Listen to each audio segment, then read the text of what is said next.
Hi guys, Candy from My Mobile Homestead. I am going to show you how to make this delightful treat, Butter Almond Toffee. So, to start, we're going to do, we're going to try and reach over here because my camera is connected. And in my pot, I am melting 1.5 cups of butter. That is 3 sticks of butter. They're salted butter. And when they're completely melted, we will come back.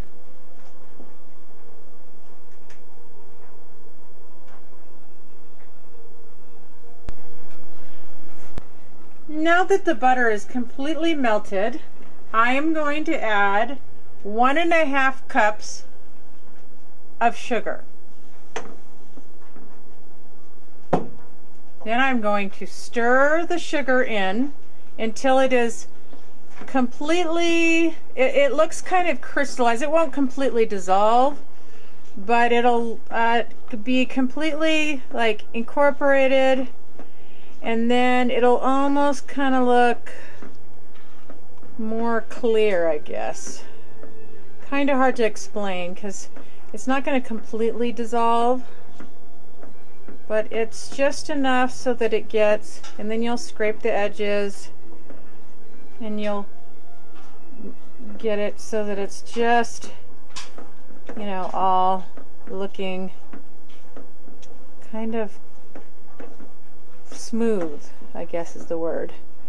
Never could think of the right word for it. Okay, so the next thing I'm going to do is I'm going to add 1/4 cup of corn syrup. It can be light corn syrup. This is my grandmother's recipe, and the original recipe called for dark Caro corn syrup, but I've had trouble getting it the last couple of years, and I've found that light corn syrup just works just as well and tastes just as good. And the next thing I'm going to add, I'm going to first stir in that corn syrup.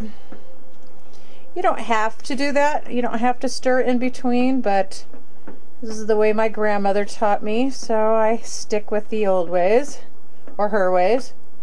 Next thing, I'm going to add 1/4 cup of cold water.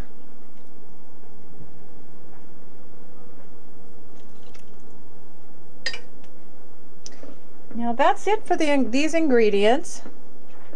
And what I'm going to do is I have the temperature on low, all the way to the very, very low. And that's what I started melting it on, and I'm going to continue to leave it on this low temperature. If your stove does not have a low enough flame, you can get a it's called a heat diffuser, and you can put it, it's like a plate that you put between your pan and the burner, and it will reduce the heat even more, so you can get to a really low simmer. I have one and I can show it to you at the end of the video. Whoops. So now I'm going to let this sit and cook, and when it is close to the time, I will come back and I'll let you know how long. Okie doke. See you in a minute.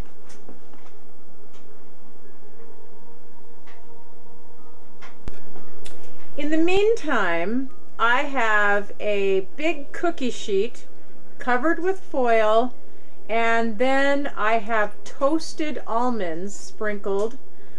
The original recipe called for, I think, 1/3 cup. Then I increased it to 1/2 cup, and now I just sprinkle it on by how many nuts I want to see inside my candy, and that's pretty much how I've been doing it for, I don't know, quite some time now. This particular batch has some pecans in it as well. You can use really any kind of nut you want.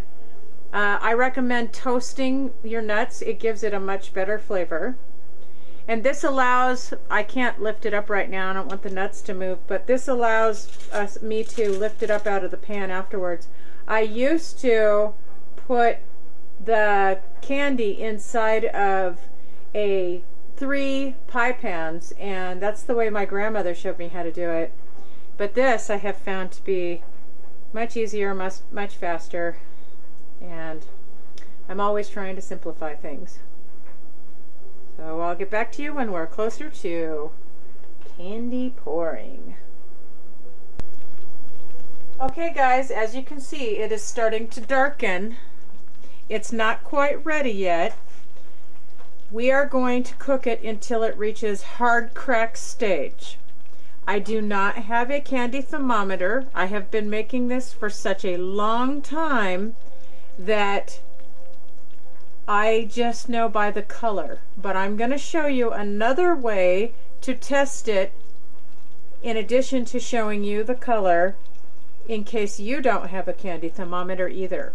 But if you do have a candy thermometer, just make sure that it is not touching the bottom of the pan when the thermometer part of the bottom of the thermometer is not touching the bottom of the pan, so it doesn't pick up the temperature of the pan.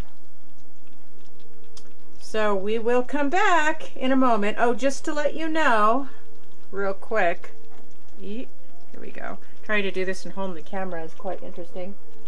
I wanted to let you know that at 18 minutes I did stir it and scrape the sides, and I'm doing that again right now. See, I'm just going around the sides to make sure that nothing's sticking, but at this point, see, it pulls away from the sides very nicely, and it's much thicker and kind of wiggly. And then I just scrape, scrape, scrape, and then we will be back. We will be back very shortly. It's getting close. Okay, now this is the color that we're looking for.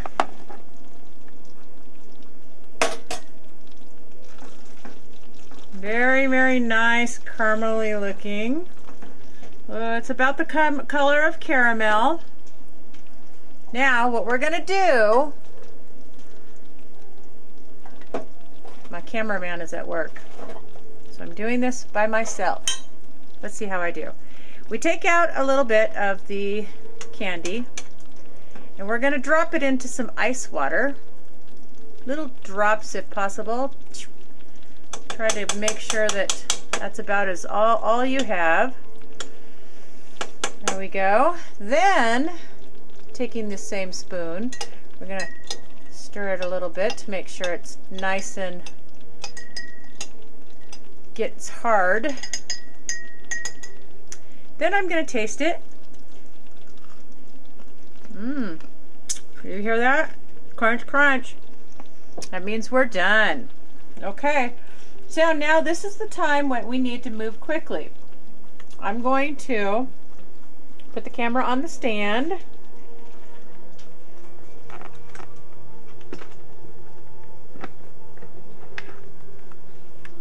And we're going to put it right there. Okay. Now we're going to take the candy and we are going to pour it all over, as much like this. Just drizzle it if you're comfortable drizzling it. Don't pour too fast, because the more globbed it gets, then the more spreading you have to do. And you have to move pretty quickly because this will start to harden pretty fast. Scrape the very last of it out. Into my little holes. Okay, pop this in the sink and take my spatula and I'm going to spread it. I have found that putting it into this pan instead of the pie pans, as I mentioned earlier, allows it to be a little bit thinner, and we like it thinner. It's a little bit easier to eat. You don't have to, because it's at hard crack stage and you're biting. This is the chewing kind, and hard crack is also what a sucker is at. And that's kind of hard to chew on for some people's teeth. And we just find it is a little bit more crumbly because of the butter, and it crunches down very nicely. It's just like Almond Roca. This is exactly like Almond Roca, but better, way better, and much better for you because there are no preservatives in this. Now, unlike Almond Roca, this has to be kept in the refrigerator, and then you can leave it out for like 30 minutes or so, and it will not go bad, but it will, what will it do? It will just kind of get more chewy and stick in your teeth. So we'll come back when I'm ready to put the chocolate and the nuts on. See you in a moment. Okay, now I was watching Tara Kellum with Living on a Dime video on YouTube, and what she had done, she makes a similar recipe but not like this at all, and it doesn't take as much time. And what she does is she sprinkles the chocolate chips on top of the candy. I used dark chocolate this time, but usually I use semi-sweet chocolate. And then she just lets it sit there and melt. And usually I do the double boiler and melt my chocolate, but this is working. I like this. Thank you, Tara. I like this a lot. This is a win-win right here, because this is gonna, I'm hoping I put enough on to spread it around. Yeah. Look at that. That looks beautiful. Okay. So then, to finalize this, come on, get on over here. Because it really doesn't need a ton of chocolate on here. This is perfect. Look at that. Oh, beautiful. Okay, so you just kind of spread it around. It doesn't have to be real thick. It is totally up to you. If you want to put more chocolate on there, put more chocolate on there. It's going to taste great.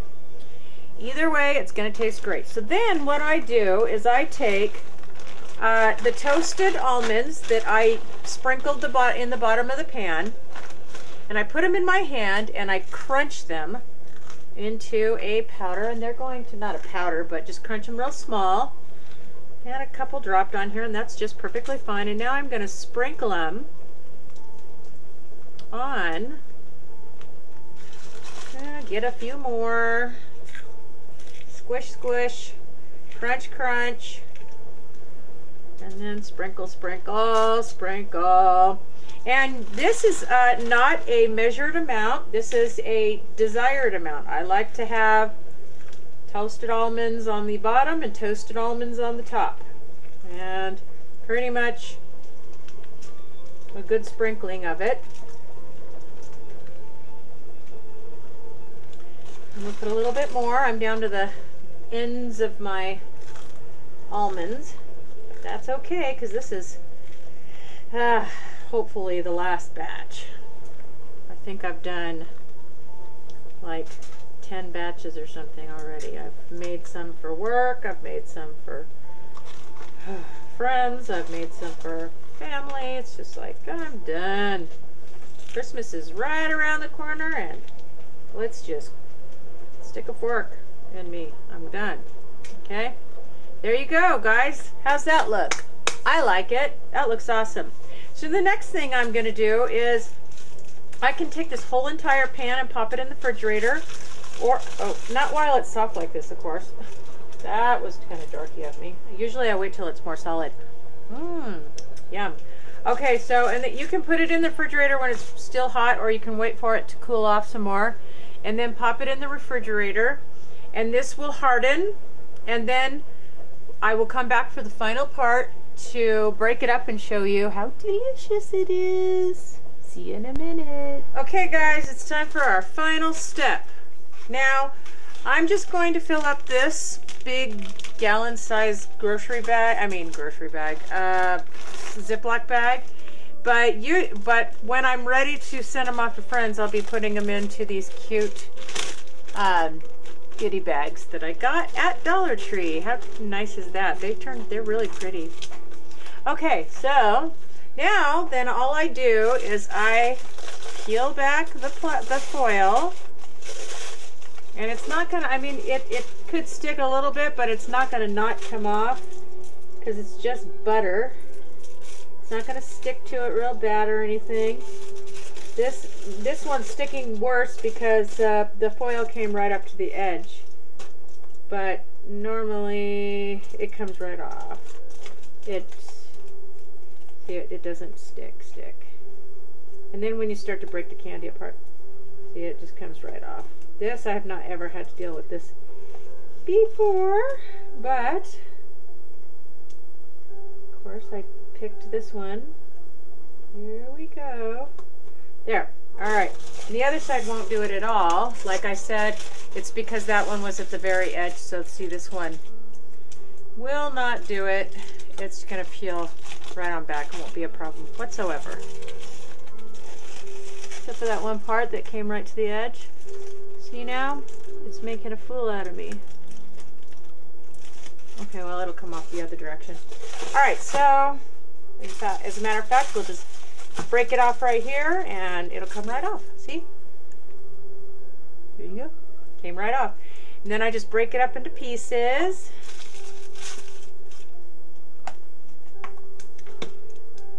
And that's it. See? And you can make them as big or as small as you want. And then, see this one with lots of nuts on it? I absolutely love it.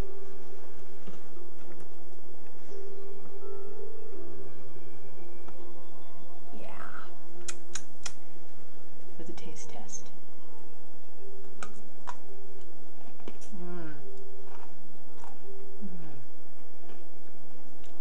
Yum. Yum, yum. Yeah, I gotta wash my hands before I break it up anymore, but it's okay. Yum, yum. Oh yeah. Turned out perfect. Okay, so that's it. You'll find the recipe at the end of the video. Like, share, and subscribe. Comment below. Love you guys. God bless. Okay guys, I'm sorry, I almost forgot. I told you in the video I was going to show you what a heat diffuser looked like. This is, I got it from Amazon. It's like 2 pieces of metal and it goes into this. They look different. This one has a bamboo handle. They have various looks, but it's called a heat diffuser. And it goes on top of the flame or the grate, and then your pot sits on top of this, and it reduces it down to a very, very low simmer. Sometimes electric stoves don't quite get low enough, and some gas stoves, this one has a couple of the burners, but I have one burner that gets pretty low, so I use that one for my low simmer.